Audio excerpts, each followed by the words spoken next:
द्विघात समीकरण और संभाव्यतार किछि प्रश्नर उत्तर करिबा। प्रथम प्रश्न, x square minus 7x minus 3 equal to 0 समीकरणर मूलद्वय जदि आल्फा बीटा हुए, alpha beta whole to the power -1 केते? उत्तर है -1/3।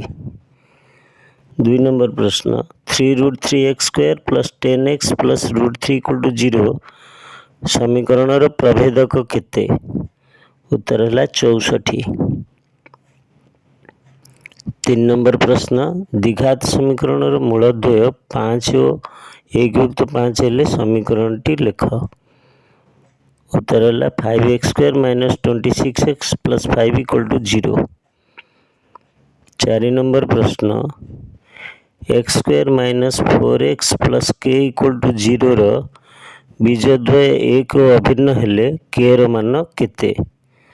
उत्तर है 4।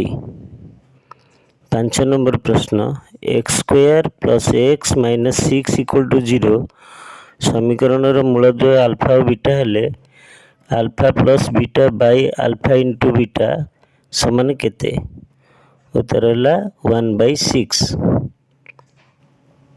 6 नंबर प्रश्न, 3x स्क्वायर minus px plus 2 equal to 0 रो बीजद्वय परस्पर जोगात्मक विलोमी हेले p रो मान केते?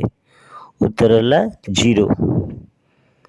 7 नंबर प्रश्न, x square plus ax plus 3 equal to 0 रो गोटे मूल 3 हेले अन्य मूलटी केते? उत्तर है 1। 8 नंबर प्रश्न, pa equal to 2/3 pa equal to 2/3 हेले pa डैश इक्वल टू केते? उत्तर है 1/3। 9 नंबर प्रश्न, गोटे लुडु गोटी को गड़ाइले एक थर गड़ाइले एक पूर्णवर्ग संख्या आसबार संभाव्यता केते? उत्तर है 2/6 ताकू लघिष्ठ कर लिखा 1/3। 10 नंबर, स्कूल शब्दरू गोटे स्वरवर्ण जदृच्छा बाछिबार संभाव्यता केते? 1/3। उत्तर है 1/3। 11 नंबर प्रश्न, गोटे मुद्रा को 5 थर टच कले यार सैंपल स्पेस रो उपादान संख्या केते? उत्तर है 32।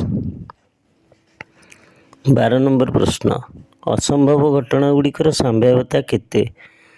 असंभव घटनार संभाव्यता न थाए 0। उत्तर है 0।